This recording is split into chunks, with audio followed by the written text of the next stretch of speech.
6월 27일 새벽 기도의 말씀입니다. 오늘 말씀은 사도행전 27장 1절부터 20절입니다. 우리가 배를 타고 이달리아에 가기로 작정되매 바울과 다른 죄수 몇 사람을 아구스도 데이 백부장 율리오란 사람에게 맡기니 아시아 해변 각처로 가려 하는 아드라무떼노 배에 우리가 올라 항해할세 마게도냐의 데살로니가 사람 아리스다고도 함께 하니라.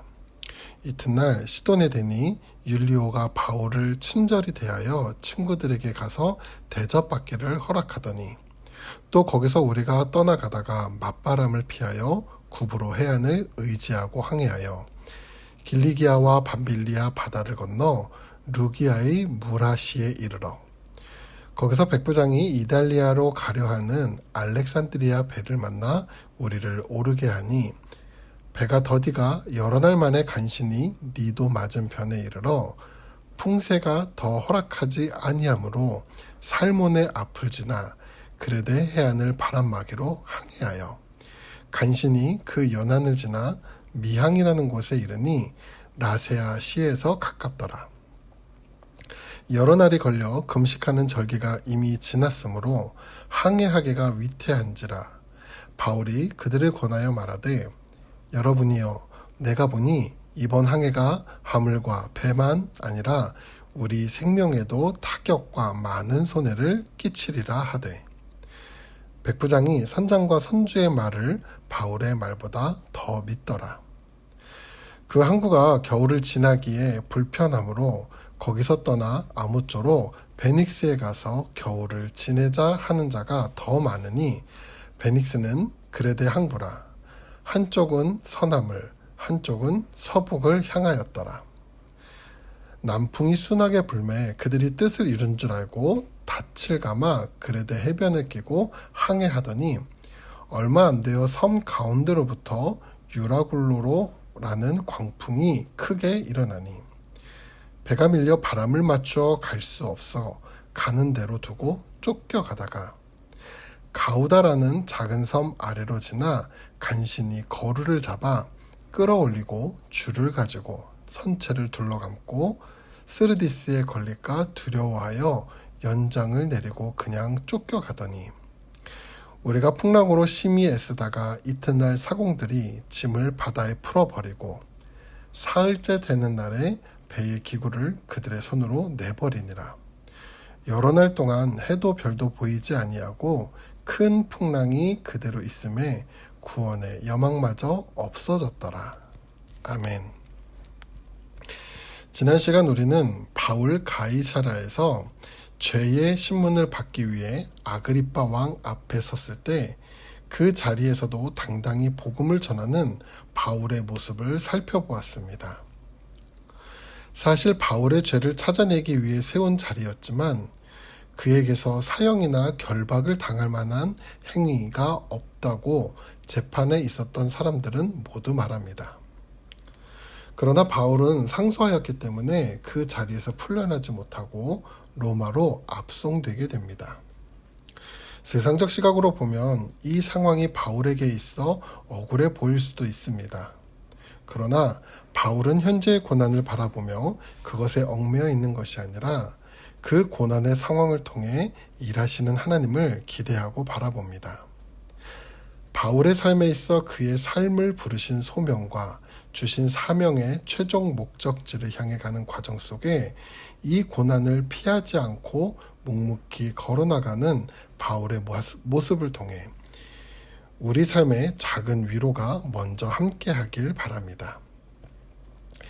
이제 바울은 가이사라를 출발해 로마까지 호송되는 긴 항해 여정을 시작하게 됩니다.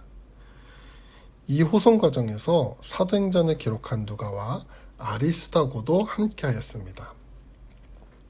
그리고 바울과 다른 죄수 몇 사람들의 호송을 당시 아구스도데이 백부장 율리오라는 사람에게 맡겨졌습니다.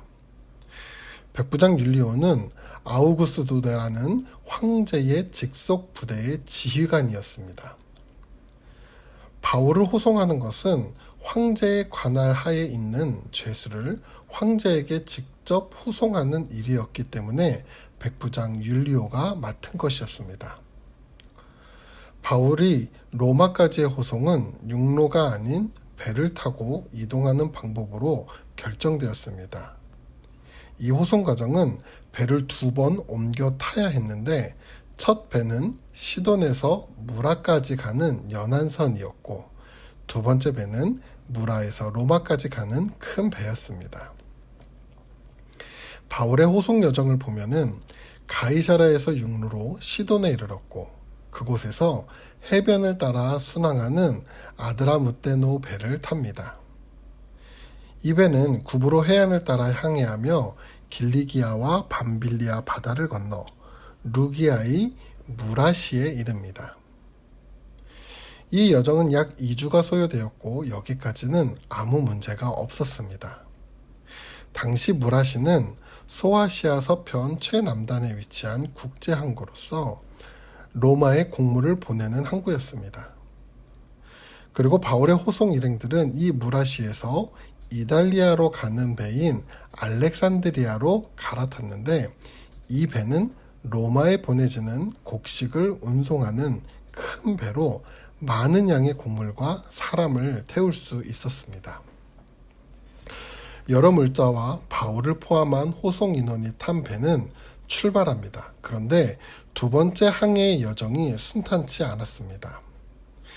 이틀이면 도착할 니도라는 지역을 여러 날 만에 간신히 도달했지만 험한 바람으로 인해 더 이상 갈 수 없어 그레데 해안을 바람막이로 삼아 항해하여 겨우 그레데 섬 나세아 부근 미항이라는 곳에 멈추게 됩니다. 그런데 이 배가 멈춘 시기를 보면 9절에 이렇게 나옵니다. 여러 날이 걸려 금식하는 절기가 이미 지났으므로 항해하기가 위태한지라. 저자인 누가는 이 상황의 때를 금식하는 절기가 이미 지났다라고 말하는데 이 절기는 유대인이 금식하는 대속죄일인 10월 5일이 지난 시점을 말합니다. 당시 지중해에는 돌풍이 많이 불었기 때문에 9월부터 다음 해인 3월까지는 항해가 어려운 시기인데 그중 11월부터 1월까지는 항해가 거의 불가능한 수준의 시기였습니다.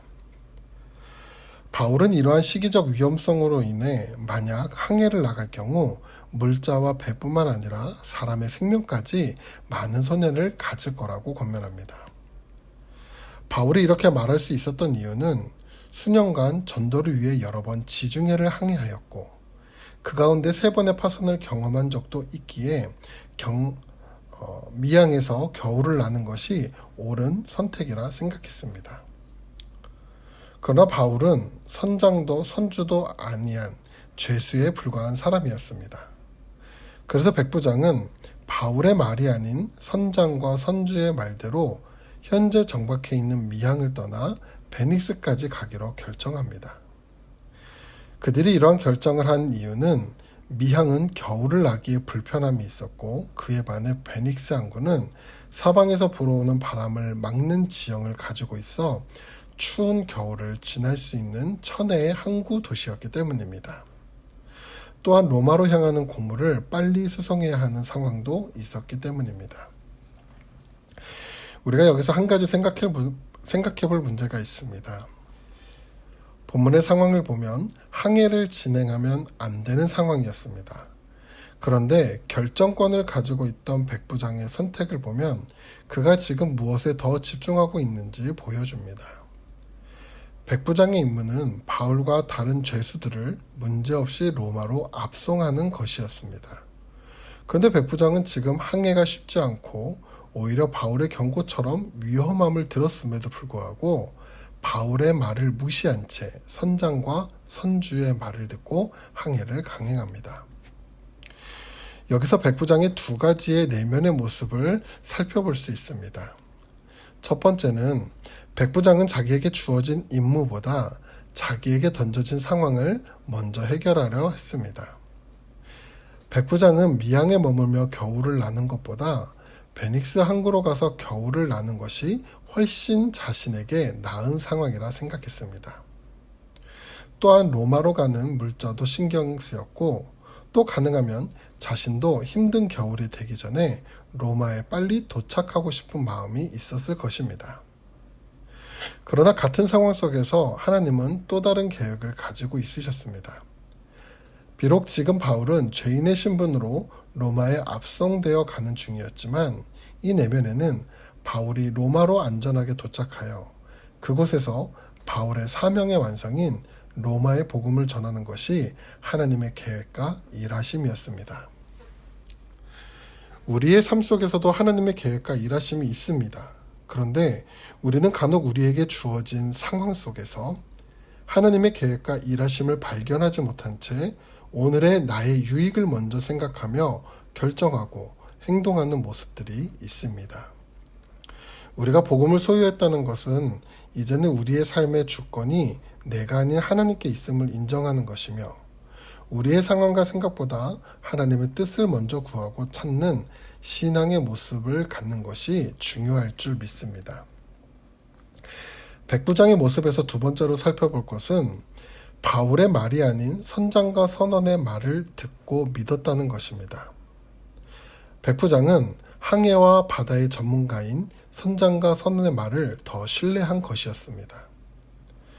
백부장의 선택은 잘못된 것이라고 하기에는 좀 어렵습니다. 왜냐하면 백부장이 생각할 때 선장과 선원은 많은 경험과 기술, 해박한 항해 지식이 있다고 생각했을 것입니다.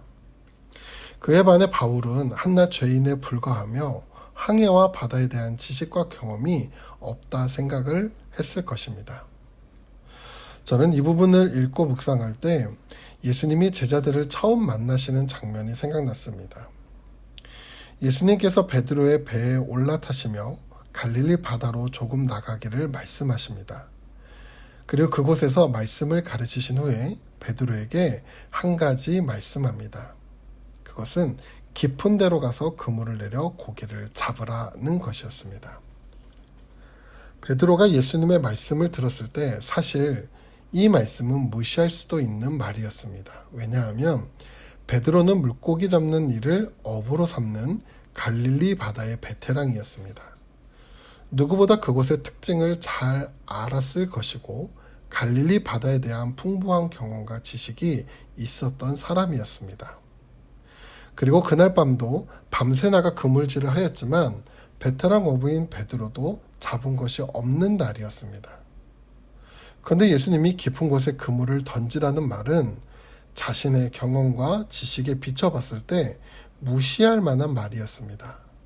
그런데 예수님의 말씀에 베드로는 밤이 새도록 수고하였는데 잡은 것은 없지만 말씀에 의지하여 그물을 내리리이다 라고 고백합니다. 자신의 지식과 경험을 의지한 것이 아닌 말씀을 믿고 따른다는 것입니다. 베드로가 말씀을 의지할 수 있는 힘은 어디서 일어난 것일까요? 바로 직전에 배 위에서 예수님의 가르침을 들었기 때문입니다. 말씀은 지혜를 갖게 합니다. 이 지혜는 세상의 지식이 아닌 주님의 생각과 마음을 발견하고 따르는 것입니다. 베드로는 예수님의 말씀을 자신의 경험과 지식으로 판단한 것이 아니라 그 말씀을 지혜롭게 따른 것입니다.